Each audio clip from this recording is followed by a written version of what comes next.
there, everybody. Welcome to today's presentation on love languages and temperament. I am your host, Dr. Dawn-Elise Snipes. In this presentation, we're going to continue from what we talked about in Tuesday's class with setting healthy boundaries and creating healthy relationships to really understanding ourselves and our partners and improving communication. We're going to start by identifying the characteristics of each dimension of temperament and how awareness of temperament can improve relationships as well as improve your stress level.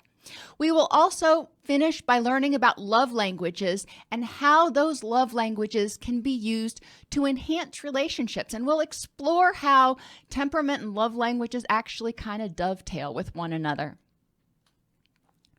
Remember that people's temperament is somewhat inborn. When a baby is born, and I can tell you from both of my children, they were born with very different temperaments.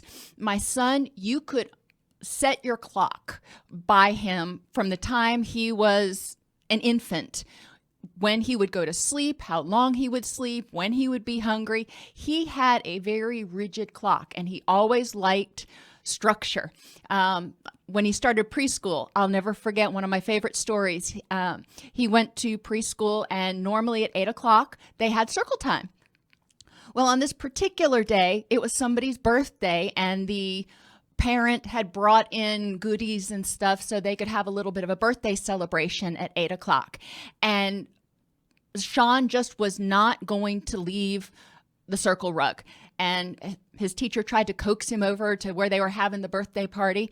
And he's like, "No, Miss Jessica, 8 o'clock is circle time. We need to do circle time." And he was very distressed by the fact that there was this sudden unplanned change. He's gotten a little less rigid through the years, but he is still very structured about what he does. And he likes to have advanced warning for what's going on. My daughter's somewhat the same way. She adjusts to things a little bit better than my son, but she's very much like me where she likes to have routine and structure.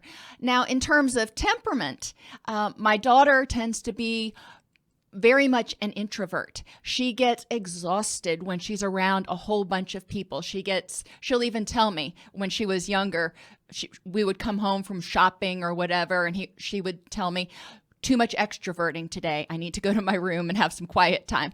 Okay, as long as you recognize what your preferences and temperament are.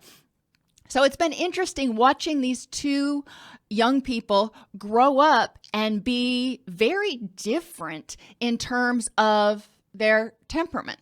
Now, temperament is comprised of 4 dimensions. Environment and energy is the first one, and that is the EI, the extrovert versus introvert. And remember that temperament is along a continuum. One is not good or bad.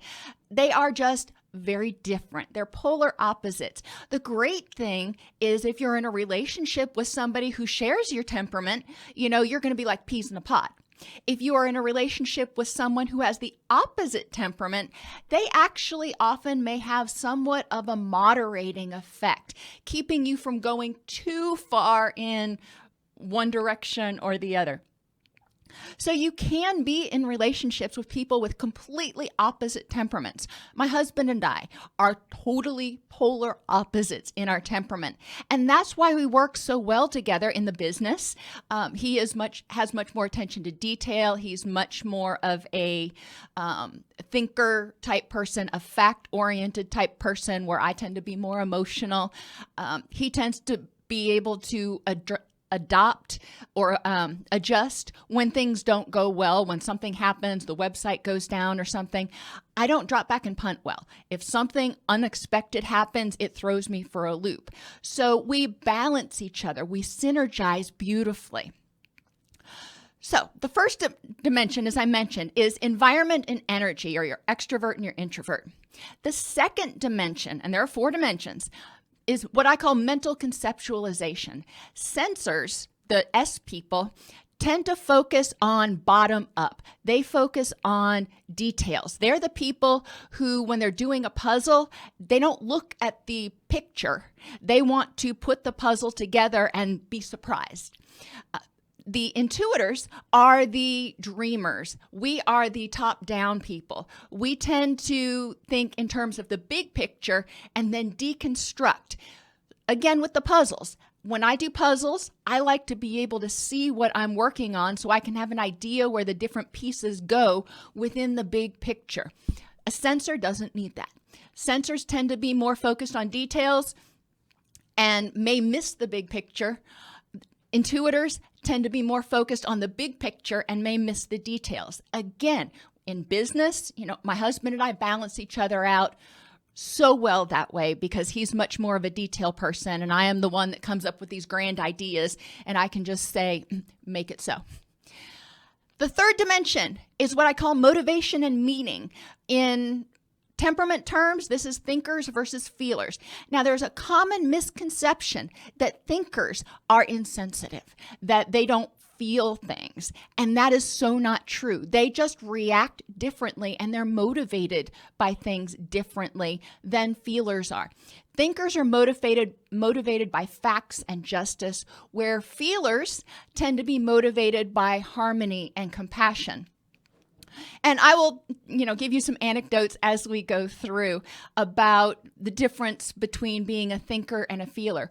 But in terms of relationships, it's important to know how your significant other conceptualizes things. If I want to motivate my husband, if I want to convince him about something, I present the facts and how it makes logical sense. If he wants to convince me to do something, he presents the reasons that it's going to make people happier and it's going to, make my heart happy. That motivates me more so necessarily than facts. Now, I will say on temperament, most people are not purely one or purely the other. Some people, you will have some characteristics of each dimension, but you're probably going to be more one than the other.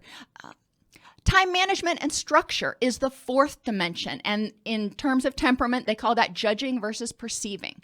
Judgers tend to be very structured and really like to have schedules and routine, and they don't adapt well to sudden changes.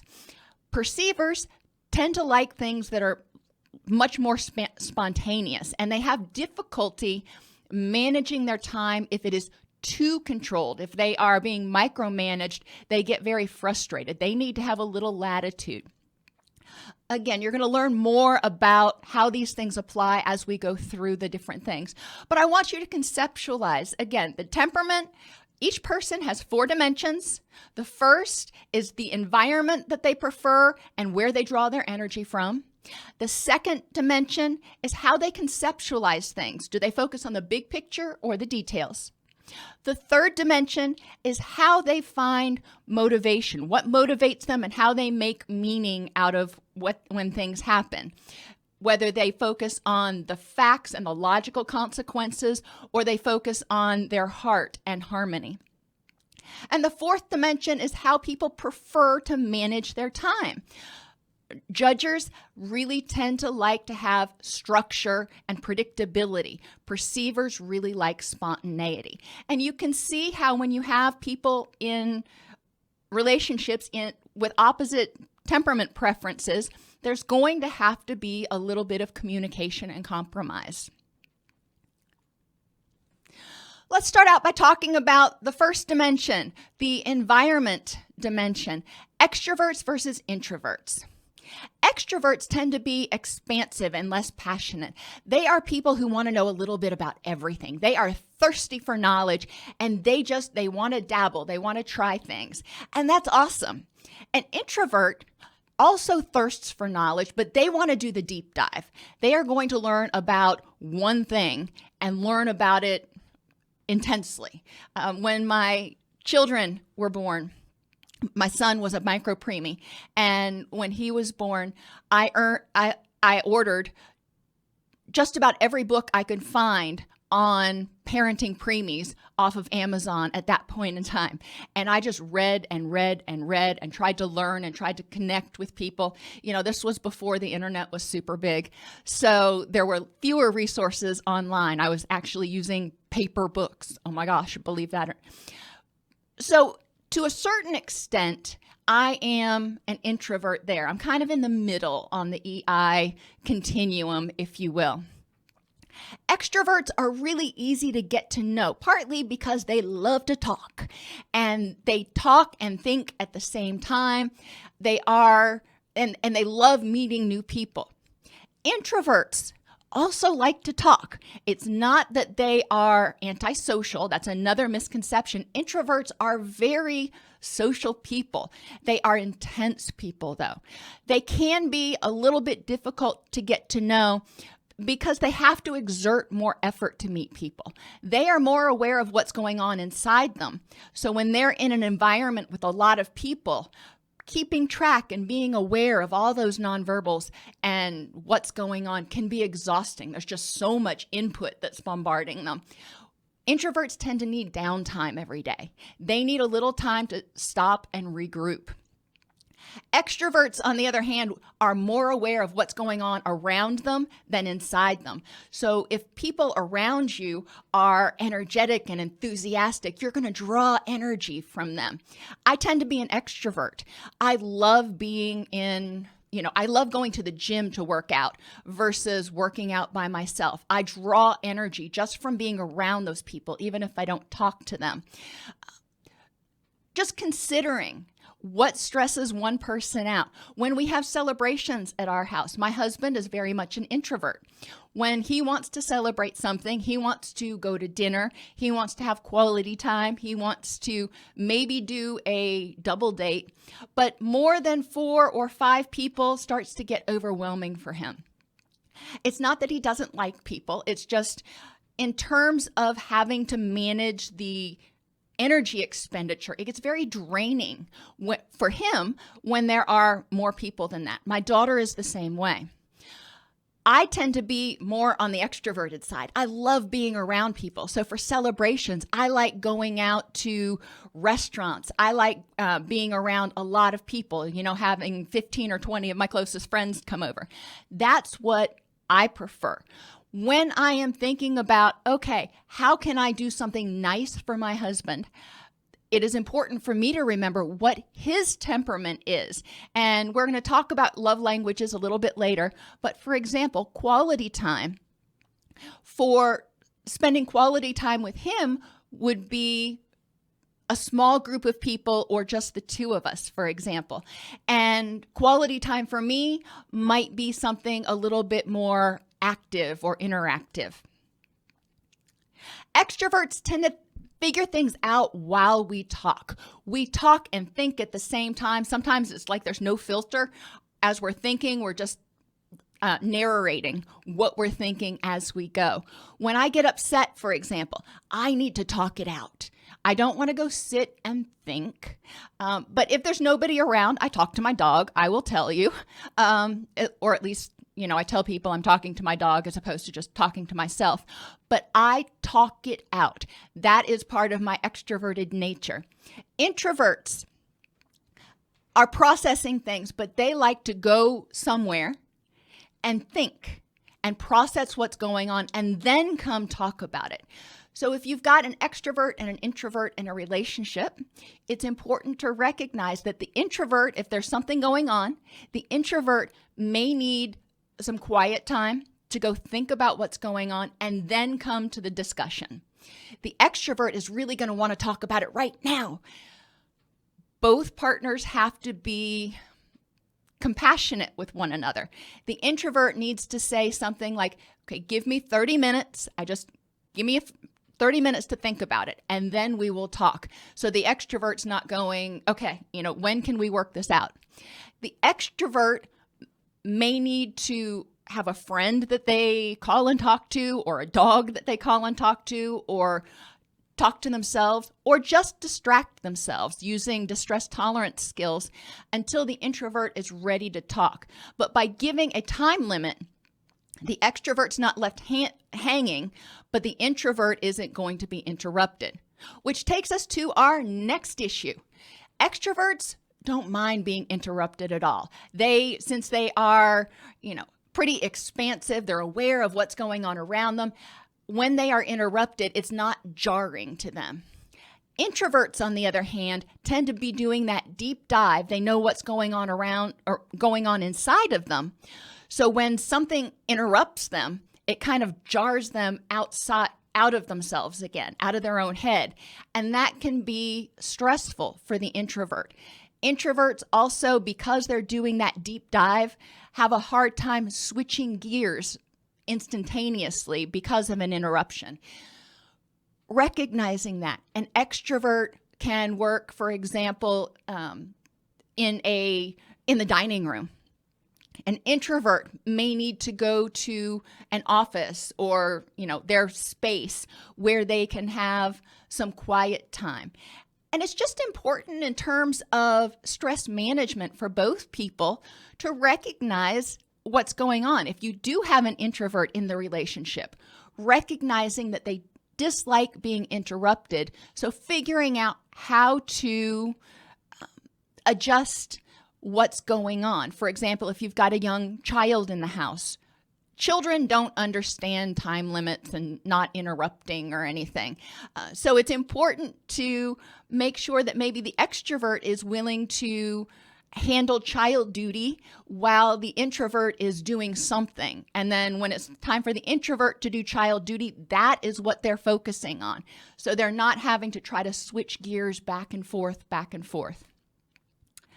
Extroverts are considered great talkers, and introverts tend to be good listeners. That doesn't mean that introverts don't talk, but extroverts are great at making small talk about anything. Introverts get bored very easily with small talk. They want to do a deep dive. They want to have an intense discussion or not bother with it at all. Because again, when they are communicating, that is sort of an extroverted action. That takes energy from an introvert. And if they are communicating about something that they are passionate about, then they may build that energy. If they feel like they're having to, claw their way through the conversation, it can be exhausting for them. So just recognizing introverts tend to be more aware of what's going on in their own head and in their own bodies, and being around others and interacting with others. While they like to do it, they want to do it in smaller groups, and they tend to be more intense about things. Thinking about, looking at these characteristics, just look at how you are, and that will help you understand environments that stress you out versus environments that make you feel calmer and more content. What do you prefer? What does your significant other prefer? What do your children prefer? And that will help you understand what increases stress and can decrease stress in each of you. The next dimension, remember, is what I called conceptualization, the sensing versus the intuitive. Sensors tend to be practical and realistic. They prefer facts and live in the real world. They're generally content, would rather do than think, focus on practical, concrete problems. They see the details but may ignore the big picture. They want specifics and tend to be somewhat literal, and may believe that intuitors are impractical. They're too dreamy. Intuitors, on the other hand, are imaginative dreamers. They prefer abstraction, inspiration, insights. They're kind of your artists. They live in the world of possibilities and love to think about things. They've never seen anything that they couldn't try to figure out how to improve. They are constantly living in the future versus in the present. They love complicated, abstract problems, but they may miss the details. Thinking about these two in a relationship. Like I told you, my husband and I, this is one area that I tend to be very I I'm very much an intuitor, and he's very much a sensor. I tend to be the big picture, the dreamer. I have these ideas, but getting down into the weeds of how do I make this happen and what are the specifics, I get bored with very easily, and I tend to miss details. I will admit I am not a detail-oriented person, which is why, I love Microsoft Word and spell check, those sorts of things. Those help me a lot. Sensors may get so caught up in things like, from day-to-day things like paying the bills, that they forget to look at the big picture and living. They may get so caught up in the daily grind of what do I need to do today that they forget to look up and go, what would make me happy? Or, what can I do that would help me achieve my goals that are, down the road a little bit? It's important for each person to respect the preferences and tendencies of the other person. The intuitor needs to embrace the notion that sensors tend to be more practical. So I can come up with these, imaginative ideas, creative ideas, which are great. But my husband may say, you know what? That is a great idea. Let's talk about how to scale that back down a little bit. He tends to bring me back down to earth, but I tend to get him to look up and think about, oh, hey, there's a neat idea. So we balance each other out very well. In terms of thinking and feeling, this is, remember, how we motivate and find meaning in things. Thinkers are very intense people. They are very passionate people, but they are not passionate in the same way. A lot of lawyers are thinkers. They tend to get really excited about looking at the facts. Thinkers like words such as principles, standards, justice, analysis, respond really easily to people's thoughts. They want to apply objective principles of right or wrong. They value objectivity above sentiment and can assess logical consequences. They believe it's more important to be just than to be merciful, and they look through a true-false lens when they're trying to assess what's going on. They may think that those who are sentimental take things too personally and may argue both sides of an issue just for mental stimulation. That's a thinker. Now, a feeler, on the other hand, likes words such as care, compassion, mercy, intimacy, harmony, devotion. We respond to people's values and to people's hearts. We want to apply values and ethics from multiple perspectives to make sure that everybody feels accepted and we're creating harmony. We value sentiment above objectivity, and we're good at assessing this says the human impact, but the impact of what we're doing, whether it's on, the impact on the world and what that's going to do for our children 20 years from now, or the impact on, other things. We are good at assessing the impact in terms of how will it impact our ability to have rich and meaningful life 5, 10, 20 years from now. Feelers believe it's more important to be caring and merciful than just. And if you think back to the Hans ethical example, you may have heard it in Psychology 101. Hans, his wife was very, very sick, and the medicine to get his wife better was really expensive. Now, he could choose to break the law and break into the pharmacy and steal the medication to save his wife, or he could follow the law and let his wife die. Which one does he do? Does he do the thing that is most right within the eyes of the law, or does he do the thing that's most right within his heart? So that's one of those thinker, feeler, ethical quandaries that sometimes we ask people to think about. Feelers may think that those preferring objectivity are insensitive. And I said earlier that when you're trying to motivate someone, you want to think about how they conceptualize things. If I am trying to convince my husband of something, then I may present all of the logical facts that support my position. Whereas if he's trying to convince me of something, he presents all of the compassionate issues and how it would make my heart feel better and increase harmony and all that kind of stuff. I'll give you an example. When I was pregnant with our first child, we had just bought a house and I was still in graduate school. We didn't have a lot of money at that point in time, but there was one day I was at work and this dog walked up to me. Beautiful dog, sweet as can be, knew how to heel, didn't have a collar on. So I figured she just got a bath and she escaped from her yard and somebody would come get her.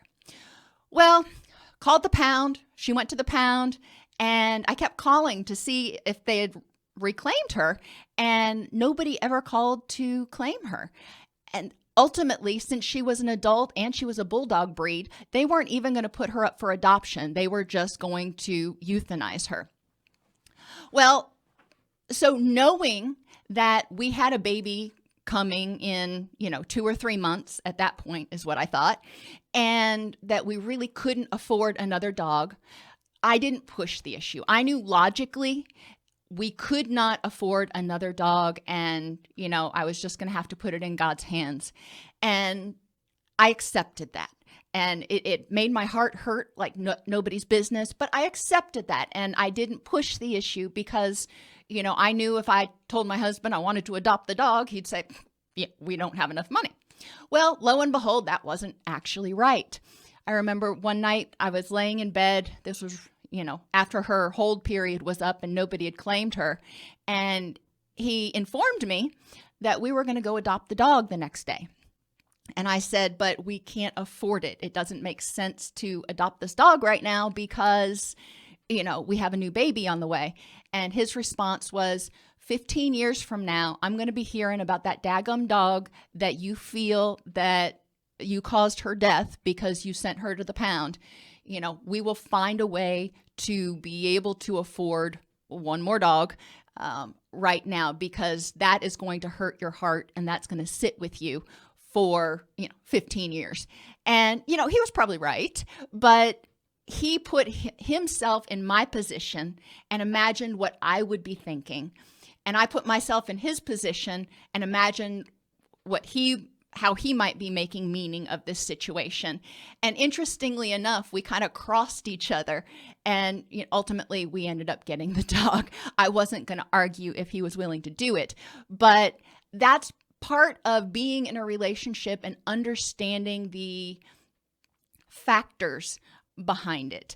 When we're looking for property or whatever we're doing, when I'm trying to talk to him about why I prefer one thing or the other, why I think one thing's a better choice, I'm not going to tell him about all the warm fuzzies about it because, that's great and all, but I am going to point to some of the facts and some of the issues that are important to him and how they, whatever it is, fits with what's important to him. And likewise, he will point out the warm and fuzzies for me. So we do compromise with one another. I don't see him as insensitive. I recognize that he reacts to things much differently than I do. He doesn't like to talk about the F word, feelings that is. And that's okay. Not especially in our culture. A lot of times men are told that they're not supposed to talk about feelings. And I don't agree with that, but it is what it is. So recognizing when people use euphemisms, they feel stressed, they feel exhausted, they feel like they got punched in the gut, that's okay. However they want to conceptualize it and talk about it. But thinkers tend to get very hung up or focused on perceived injustices when it comes to right or wrong. And feelers tend to be the same way when it comes to things that may reduce harmony. Just recognizing that is important and appreciating that in one another. I think that my husband thinks more about harmony and making sure that people are happy and stuff because he spends more time around me and I know spending more time around him, I tend to assess the logical consequences of things more than, maybe I necessarily would. Finally, time management, judging versus perceiving. Now, I am way over here on the judging area. I love structure.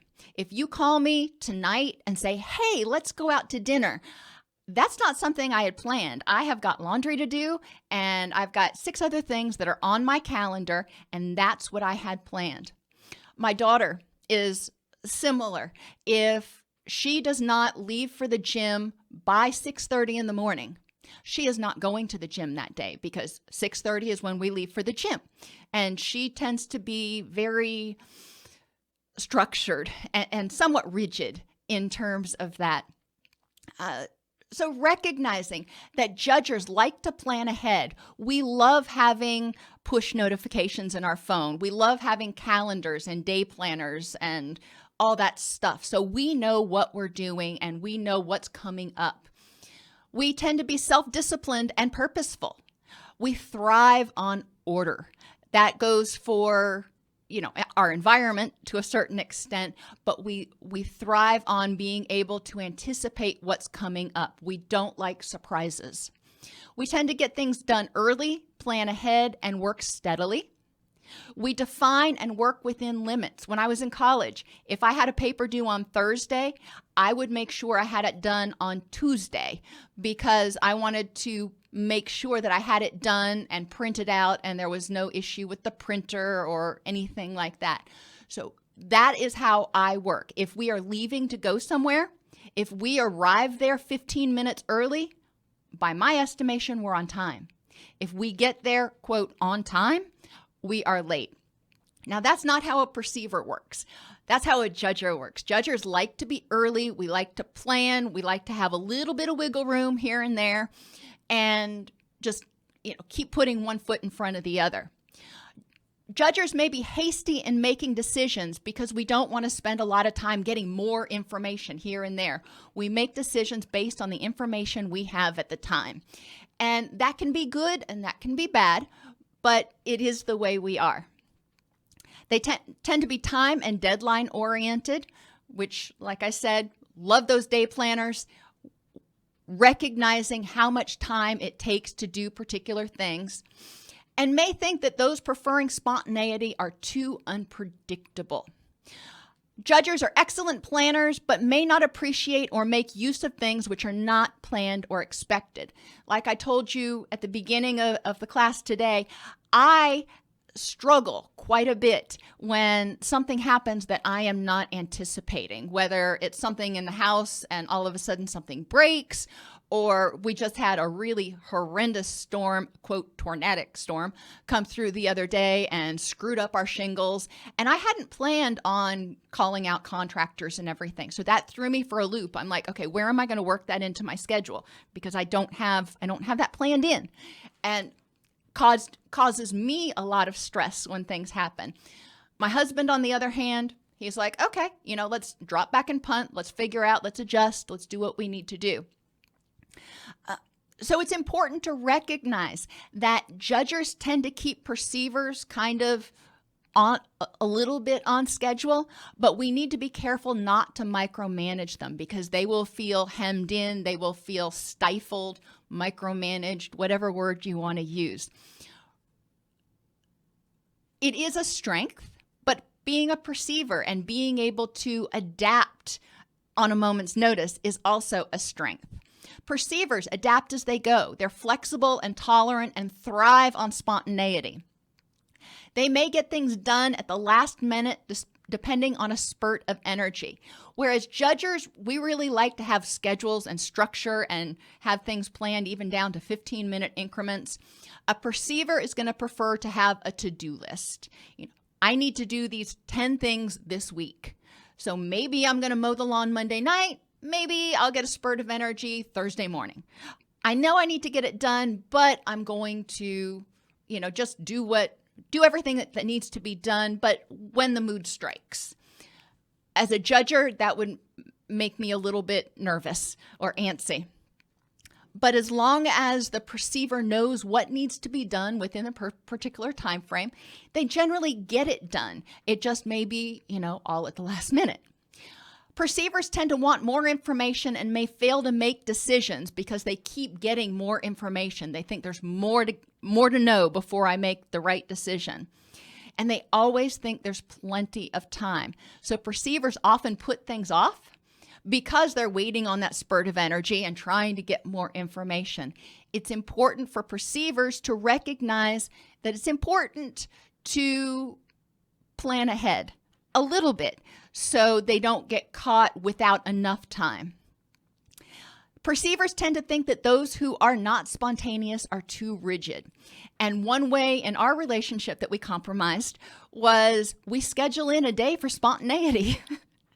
As ludicrous as that sounds, when our children were younger, we scheduled in Saturdays would be the day that I wouldn't plan anything. And that would be the day that I had no control, and we were going to do whatever the mood struck in the morning when we woke up. And I knew that day was going to be kind of loosey-goosey. Being able to plan for the loosey-goosiness allowed me to feel more calm, as opposed to, just suddenly waking up one morning and going, hey, let's do something. And I've already got 6 things planned. So we scheduled in spontaneity, which, helped the spontaneous people in my family feel less bored or hemmed in, or whatever word you want to use. But it helped me feel calmer. It's important to get outside the box and figure out, how can we make a win-win? How can we help each other feel happy and content and energized in our particular situation? Remembering one's not worse than the other, they synergize super well. When we have car trouble, that's another one that I don't have scheduled in. So when I have a flat tire or a car problem, that throws me into a little bit of a tizzy. And my husband is great at helping me calm down a little bit and regroup. So let's talk about application. Now, there are 16 different temperament types, but I am just going to use the polar opposite examples to give you an idea about, different ways you may need to adjust to communicate. An ENFJ versus an ISTP. An extrovert versus an introvert. Remembering communication, the introvert is going to want to think and then talk. The extrovert is going to want to talk while they think. So trying to figure out, how can we make this happen in a way that meets both of our needs? And remember, I suggested having the introvert give a time limit. Say, give me 30 minutes to think about this, and then we will get together. Intuitive versus sensing. The sensor likes details.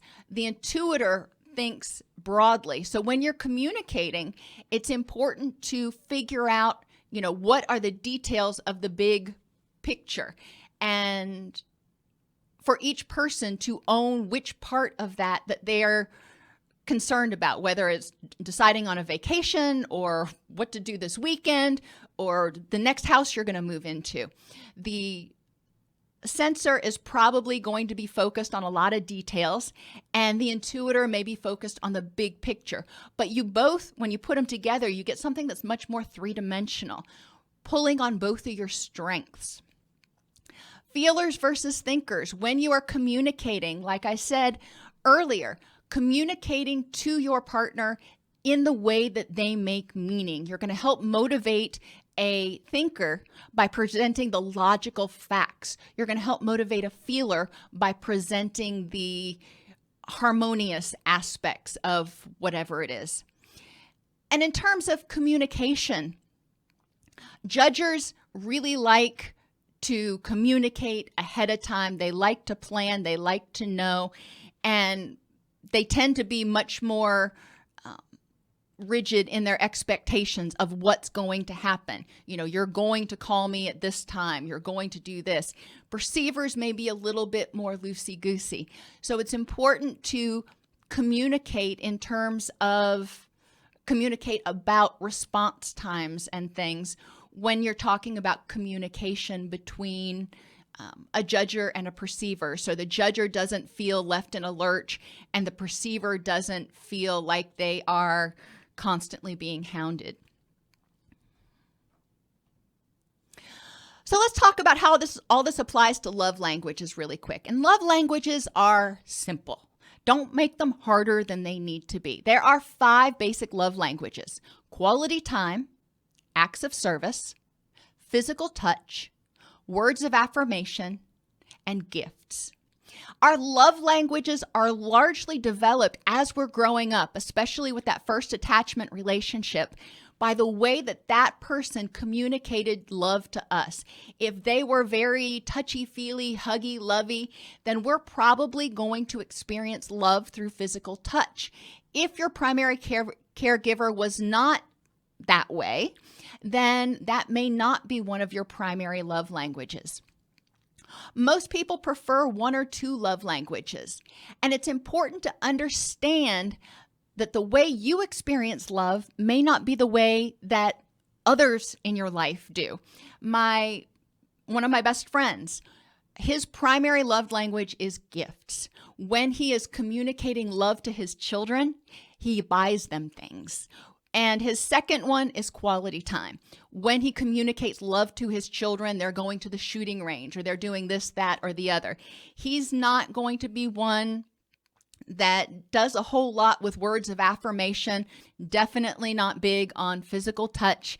So recognizing that that's how he communicates love and, with his children, but that's generally his primary love languages. So if I wanted to communicate affection for him, it would be in terms of giving a gift or spending quality time, like going rock climbing.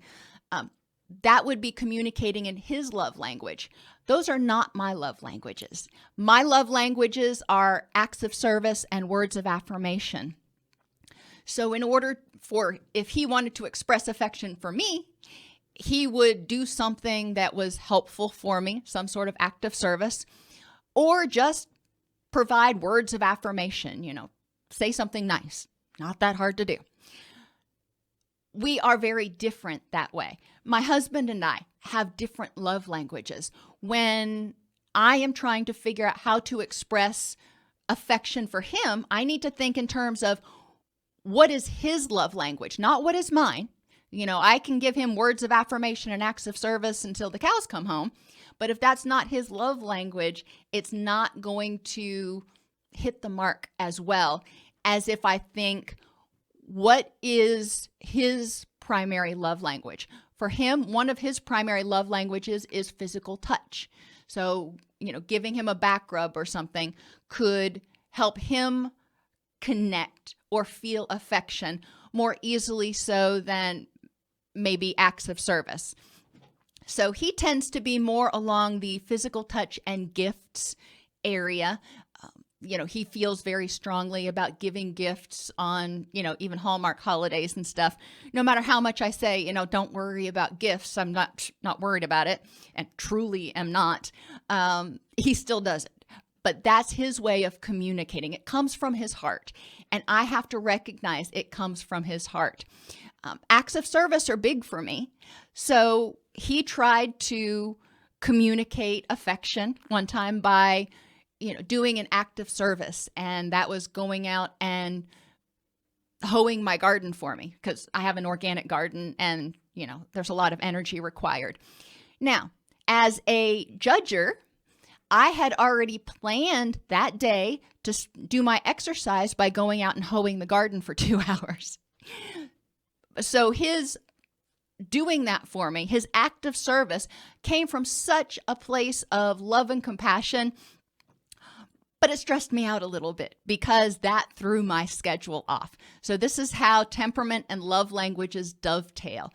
You need to be aware of your significant other's preferences temperamentally and also their love language, and make sure that they kind of work together.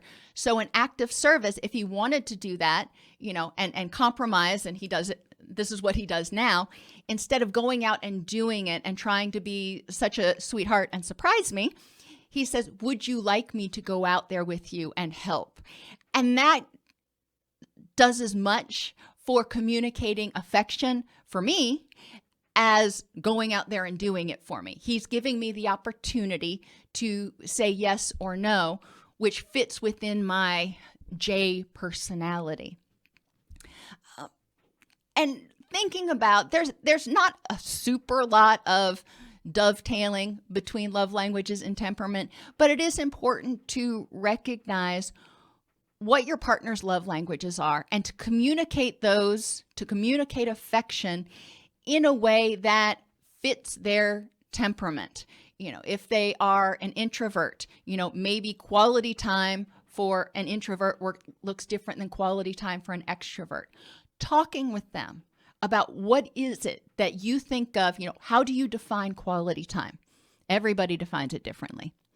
What would be an act of service for you? And as you spend time with people, you learn, what things are important. If somebody in my house decides that they're going to do the laundry for me, generally I will not argue about that. But again, it could be something that I already have scheduled in for that day, and then I'm left with 3 hours on my hands and I'm going, well, what do I do now? That's partly on me. And it's important for me to recognize when people do things that are acts of service or, trying to communicate affection and be nice from their point of view, from their love language.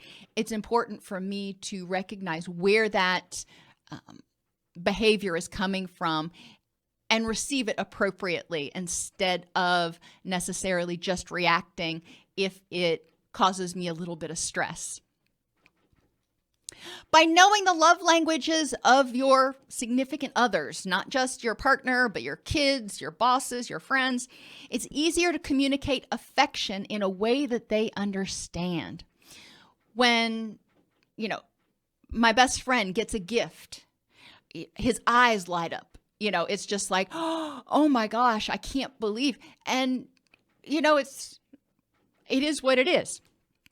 But there is a difference when you are receiving something in your love language at where it hits and how important and impactful it is to you. Using others' love languages helps to ensure they feel loved and secure and improves communication. Remember that temperament is largely innate, and knowing other people's temperament helps them synergize and reduce friction, as well as improve love language communication. Between writing notes, filing insurance claims, and scheduling with clients, it can be hard to stay organized. That's why I recommend Therapy Notes. Their easy-to-use platform lets you manage your practice securely and efficiently. Visit therapynotes.com to get 2 free months of Therapy Notes by just using the promo code CEU when you sign up for a free trial at therapynotes.com.